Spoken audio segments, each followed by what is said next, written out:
Salut les renards, c'est Foxpy et bienvenue dans ce 29e épisode des puzzles classiques moyens de coding game, Numeral System. Alors l'énoncé il est assez simple et concis, il va falloir à partir d'une égalité x plus y égale z, déterminer le système numérique de cette addition qui nous est donnée. Alors là par exemple, on a x plus y égale z, donc 52 plus 38 est égal à 101, et ça c'est possible si on est en base 9. Alors, avant de se lancer dans l'exercice, on va regarder un petit peu, on va réfléchir un petit peu à comment on va résoudre cette problématique, et ensuite on codera. Je préparé une petite feuille LibreOffice, et ici on a un petit peu toutes les bases et tous nos systèmes numériques, enfin tous. On a les premiers, de la base unaire jusqu'à la base 12, et on va regarder un petit peu comment ça va fonctionner. Imaginons que dans les nombres que l'on nous donne x, y, alors je reprends l'exemple de l'énoncé, donc 52 et 38, 52 et 38, que l'on parcourt ces nombres pour trouver le nombre maximum. Si on regarde ici, le nombre maximum entre ces deux nombres, et voire même on peut ajouter le résultat z, alors la z c'est 101. Si on parcourt tous ces chiffres un à un, comme s'ils étaient tous les uns derrière les autres, et que l'on regardait quel était le chiffre le plus grand, qu'est-ce que l'on pourrait constater? Eh bien c'est très simple, ici le chiffre le plus grand c'est le 8, et regardez, la base à partir du moment où on a un 8, c'est la base 9, la base nonaire. Avant, donc je prends la base octale il y a 8 chiffres mais qui vont de 0 à 7. Donc ce que l'on sait déjà, c'est que cette égalité ne pourra pas être une base qui est inférieure à 9 puisque les chiffres qui composent les éléments de cette égalité ne sont pas dans les bases inférieures à 9. Donc ce que l'on sait déjà, c'est que l'on pourra débuter notre algorithme pour l'addition à la base 9. Et puis ensuite, on pourra évoluer de base en base jusqu'à trouver l'égalité. Alors comment on trouve l'égalité? Eh bien, c'est très simple. On va par exemple tester l'égalité en base 9. On va la convertir en base décimale. Et si l'égalité fonctionne en base décimale, c'est-à-dire que c'est une égalité en base 9. Ensuite, on va tester ça. Par exemple, pour la base 11, on va passer la base 11 en base décimale, on va tester l'égalité. Si l'égalité fonctionne, c'est que à ce moment-là, le x, y et z sont en base 11. On va faire ça tout au long de l'algorithme, et du coup, cette boucle qui va parcourir chacun de nos systèmes numériques, chacune des bases de nos systèmes numériques pour pouvoir déterminer laquelle permet de résoudre l'égalité qui nous est donnée au début de l'énoncé, eh bien cette boucle, on va la débuter à la base à laquelle on a trouvé le plus grand chiffre, ici, parmi les nombres qui nous ont été donnés. Alors si je fais un CTRL Z, voilà ici. Donc si ici, mon nombre le plus grand c'est un 8, alors la base par laquelle je vais commencer, c'est la base 9. Si ça avait été, je sais pas moi, 2, 1... Attendez, je vais tout supprimer. Si on avait eu par exemple 21... 41, et ici, ah oui, mais il faut que l'égalité soit vraie. Bon, je vais pas mettre l'égalité, mais là, ici, on a x et y. Là, le chiffre le plus grand, c'est 4. Donc, on va débuter notre boucle par la base 5, puisqu'en effet, c'est la première base où le 4 apparaît. Avant, il n'y a pas de 4, ça sert à rien de les tester. Et ensuite, on va tester l'égalité en base 5, qui sera passée en base décimale. On teste l'égalité. Si ça n'est pas égal, alors c'est que les chiffres, les nombres ne sont pas écrits en base 5, et on va les tester en base 6, puis en base 7, ici on peut le tester en base 7, en base 8, en base 9, etc. jusqu'à trouver la base qui fonctionne. Alors maintenant que l'on sait ça, ici du coup j'avais mis, ça sera notre variable maxnum, qui retiendra justement le numéro max. Par exemple ici, notre maxnum c'est 4, donc maxnum, hop, ici à la base 5, et en fait tout ce qu'il y a avant, ça ne sert à rien. Voilà. Donc, maintenant qu'on visualise un petit peu comment on va résoudre l'énoncé, il va falloir traduire ça en code, et c'est ce que l'on va faire dès à présent. Comme d'habitude, on va supprimer les commentaires de Coding Game, et ici je vais mettre le mien, donc instanciation des variables. Ce que je vais faire ensuite, c'est que je vais instancier un dictionnaire qui s'appelle value, et dans ce dictionnaire, je vais associer les chiffres à leur valeur. Je m'explique, mais par exemple, en système duodécimal, le A est égal à 10, mais on ne peut pas écrire 10 comme ça, donc le A, ça sera la clé de ce dictionnaire, et on aura le 10 qui sera sa valeur. Donc, on associera bien, des chiffres à leur valeur, qui peuvent être des nombres en fait. On va les remettre en système décimal si vous préférez. Donc, on associe la valeur des chiffres et des lettres à leur valeur en base décimale. Donc ici, j'instancie un dictionnaire qui pour le moment sera vide. Et je vais faire une première boucle, donc for i in range 10. Donc là, ça va consulter toutes les valeurs de 0 à 9 inclus, mais pas le 10. Value, alors là ici on va faire str de i, est égal à i. Donc pour le moment, chaque chiffre est associé à son chiffre. C'est juste qu'ici on a le chiffre en chaîne de caractères qui est associé au chiffre en int. Maintenant on sait qu'on aura des chiffres plus grands, et pour ça on va imaginer la base la plus grande, et la base la plus grande à laquelle on peut s'attendre, c'est que l'on ait un z en fait, le chiffre z, la lettre z qui nous soit donnée, même si je pense qu'avec les contraintes de l'énoncé, ça n'est pas le cas. Bien, on va tout de même faire ça. Alors ici, comment on va faire? For i in range 65, 91. En effet, les valeurs numériques des lettres en caractère ASCII commencent à 65. À 65, on a le A majuscule, à 66, le B majuscule, à 67, le C majuscule, etc., etc. Jusqu'à 90, on a le Z majuscule. Et ce que l'on va faire, c'est on va faire value chr de i. CHR, c'est une méthode qui permet de transformer une valeur au caractère correspondant dans la table ASCII.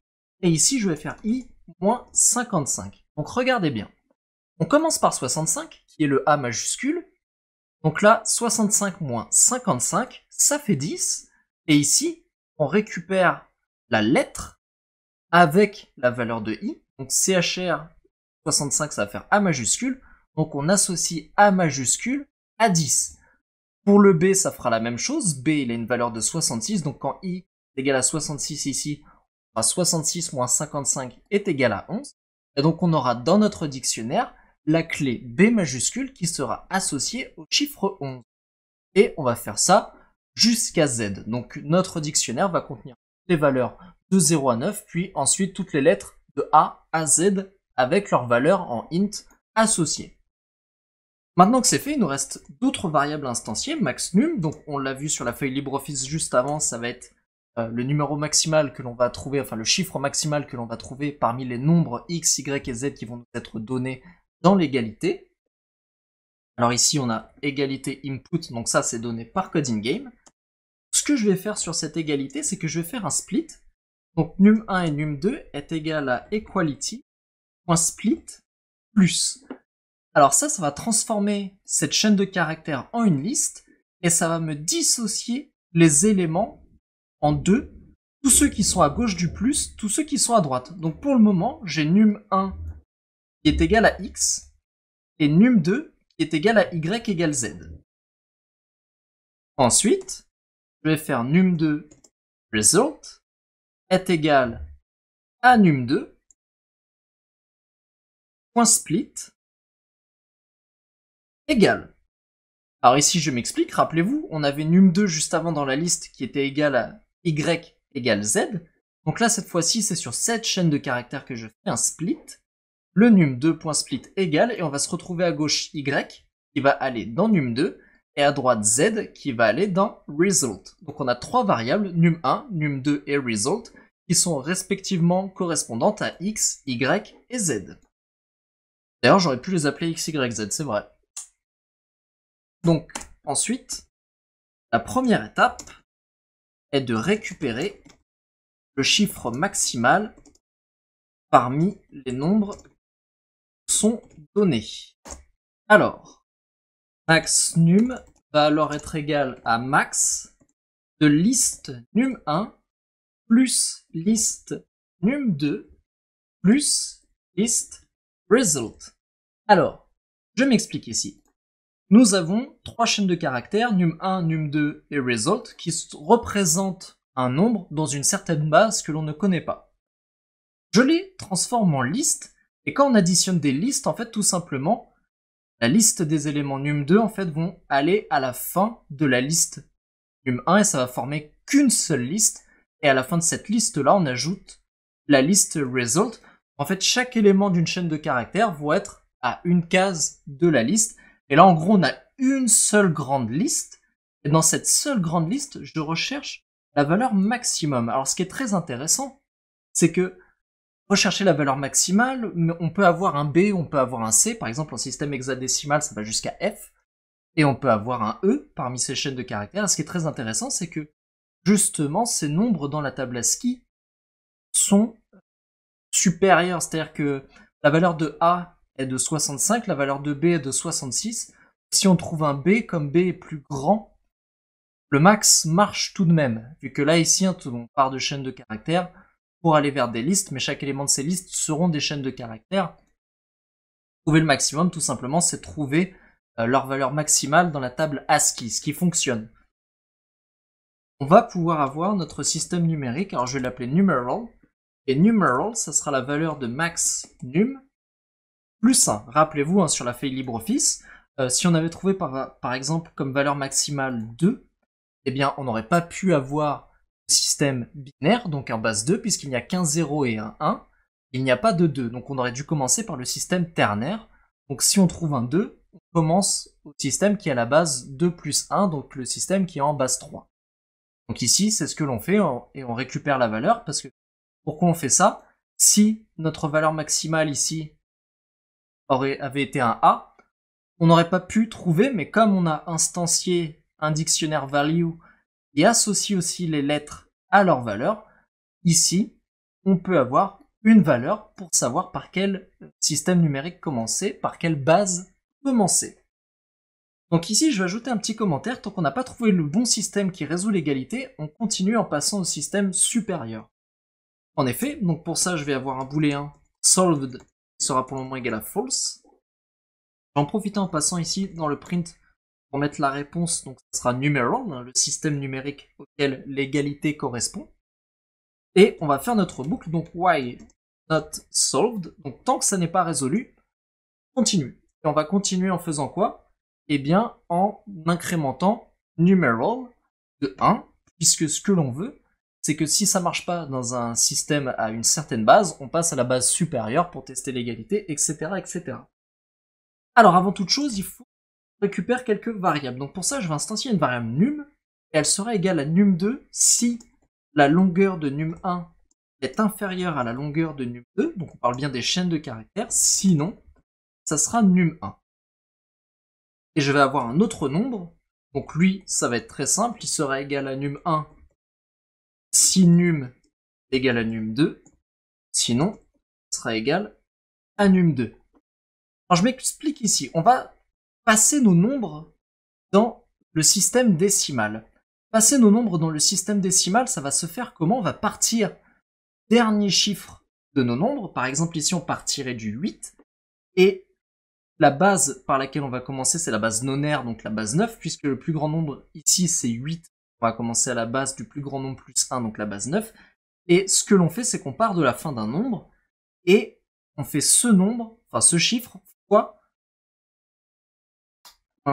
l'indice, la base puissance, mais c'est vrai que le i n'est pas encore instancié, c'est un peu compliqué de l'expliquer comme ça. Ici, on est à l'indice 0 du nombre en partant de la fin.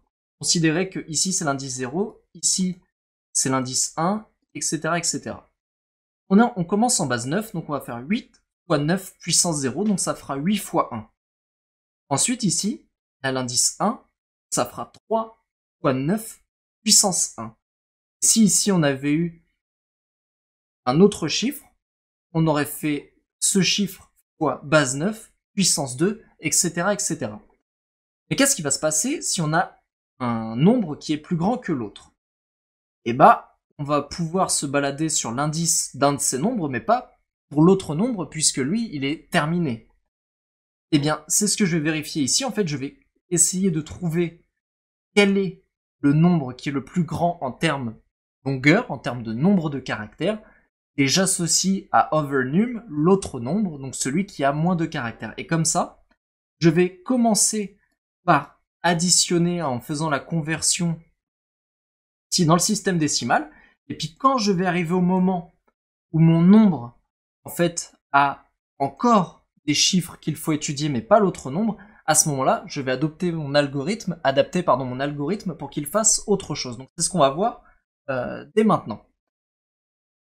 Juste avant, j'instancie SumDigit, qui sera la somme des chiffres et qui est égale à 0.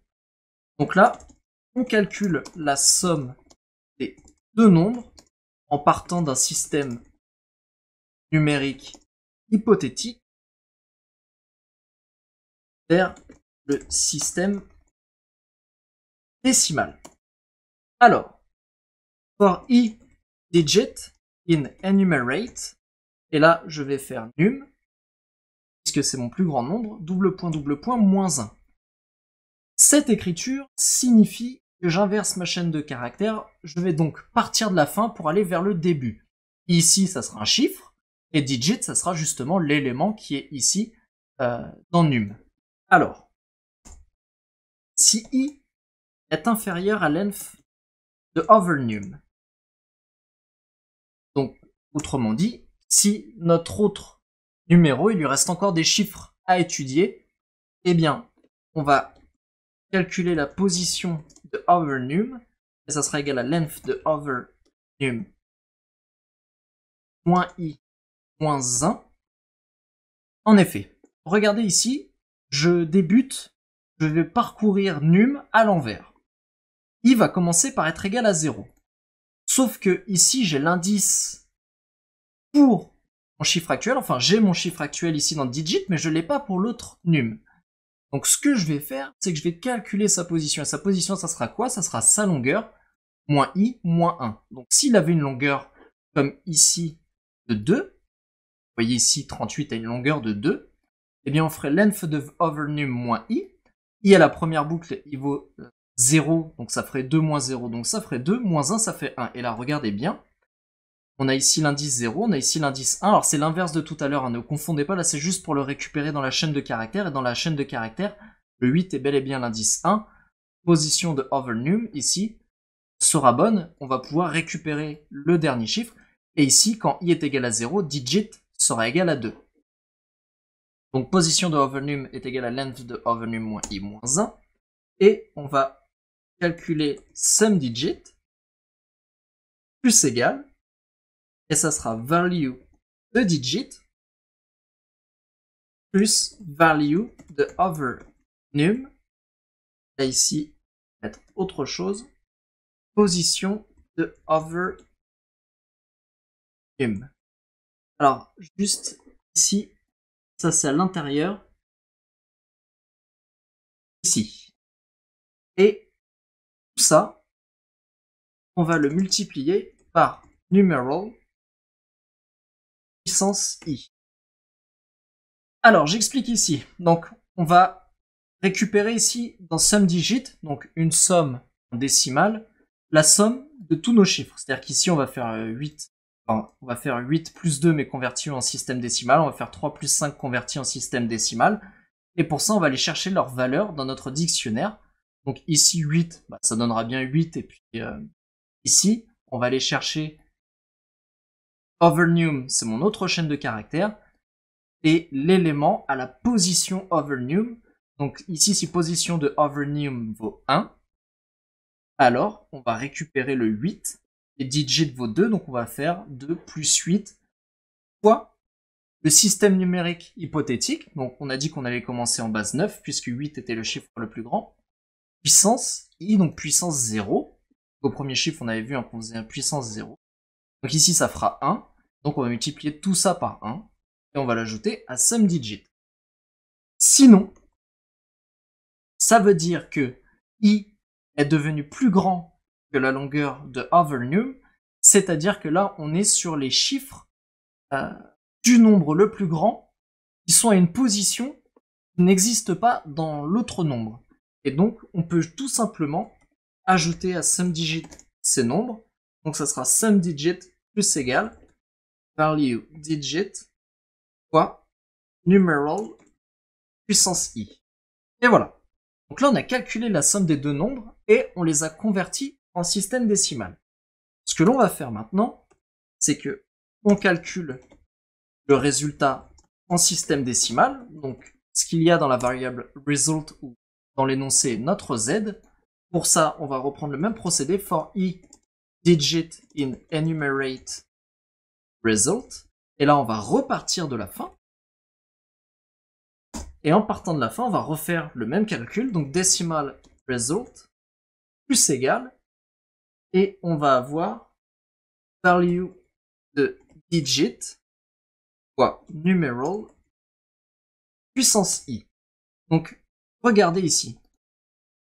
Le résultat est 101, et on part d'une hypothétique base 9. Donc, ce qui va se passer, c'est que decimal result, au début, sera égal à 0. Alors ça, je ne l'ai pas mis. Hop, je vais l'ajouter après le commentaire.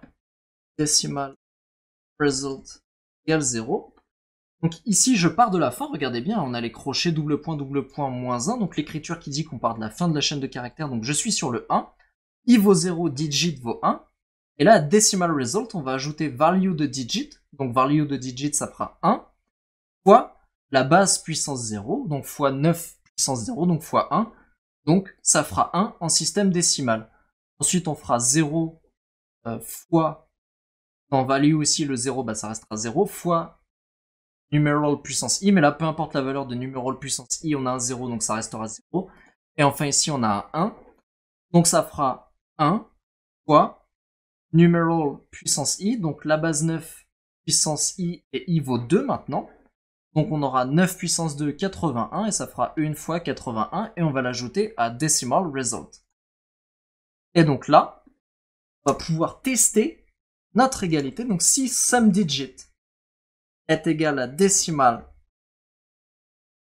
result, alors juste pour rappel, sum digit c'est le calcul de la somme x plus y en système décimal, et decimal result c'est z en système décimal. Et bien à ce moment-là, solved est égal à true. Sinon, on va aller chercher au système numérique suivant. Donc là, l'algorithme il est terminé. On va pouvoir lancer les tests. Alors c'est parti. Et tout passe. On va soumettre notre code. Et c'est un 100%. L'exercice est résolu. On va faire un récapitulatif du procédé de résolution de cet exercice. Donc je retourne ici. Ce que l'on fait, c'est qu'on recherche la valeur du chiffre maximal dans x, y, z. Et cette valeur de chiffre va nous permettre de déterminer à quelle base on va commencer notre recherche.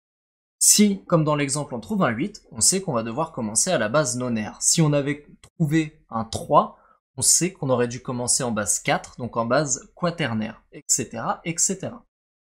Une fois cette base de départ P est mis dans numeral, on fait notre boucle, et cette boucle, elle consiste tout simplement à calculer cette addition en partant de notre système hypothétique vers le système décimal, c'est-à-dire que on fait l'hypothèse que ces nombres sont dans une certaine base, donc la base contenue dans la variable numeral, et on fait une conversion en décimale à partir de cette base numeral jusqu'au système décimal, et on fait pareil avec z, c'est-à-dire qu'on fait comme s'il partait d'une certaine base hypothétique, on le convertit en base décimale. Cette égalité, maintenant, on la teste en fait dans le système décimal. Si elle est vraie, ça veut dire que le système numérique que l'on est en train d'étudier, qui est hypothétique pour le moment, et bien en fait, il est bon. Et donc, solved pass à true, on va pouvoir sortir de la boucle. Sinon, on va passer au système numérique avec une base supérieure. Alors, on aurait pu, l'algorithme fonctionne ici si numeral avait commencé à 1. Regardez. C'est juste que ça aurait été plus long puisqu'on fait toutes les bases. Et encore même pas. Vous voyez? Mais, bon. Là, c'est juste en fait pour optimiser l'algorithme. C'est-à-dire qu'on veut commencer à la base, tout simplement la plus élevée, ce qui évite des tours de boucle et du calcul. Donc voilà, j'espère que vous aurez compris, c'est vraiment pas évident à retranscrire comme ça, c'est un sacré exercice. Juste dernière chose, c'est qu'effectivement, pour passer certains systèmes au système décimal, ce que l'on fait, c'est qu'on part des derniers chiffres des nombres que l'on fonctionne. Ces chiffres, pour les convertir en système décimal, on les multiplie par la base à la puissance de leur index.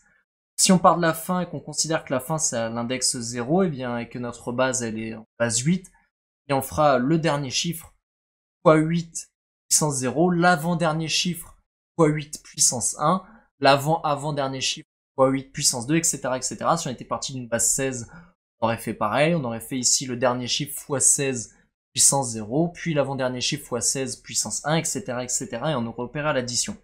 C'est vrai que si on ne sait pas ça, si on ne sait pas comment marchent les conversions, ça peut être assez compliqué. Donc voilà. J'espère en tout cas que ça vous aura permis de comprendre. Essayez d'aller voir le code de la communauté. Ici, vous allez en soumettre, en voir les meilleures solutions pour ce puzzle, pour voir un petit peu ce qui a été fait par les autres.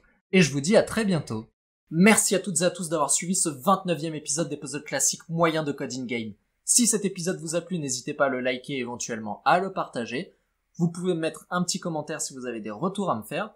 Dans le prochain épisode, nous verrons la bataille, mais d'ici là, soyez malins comme un renard.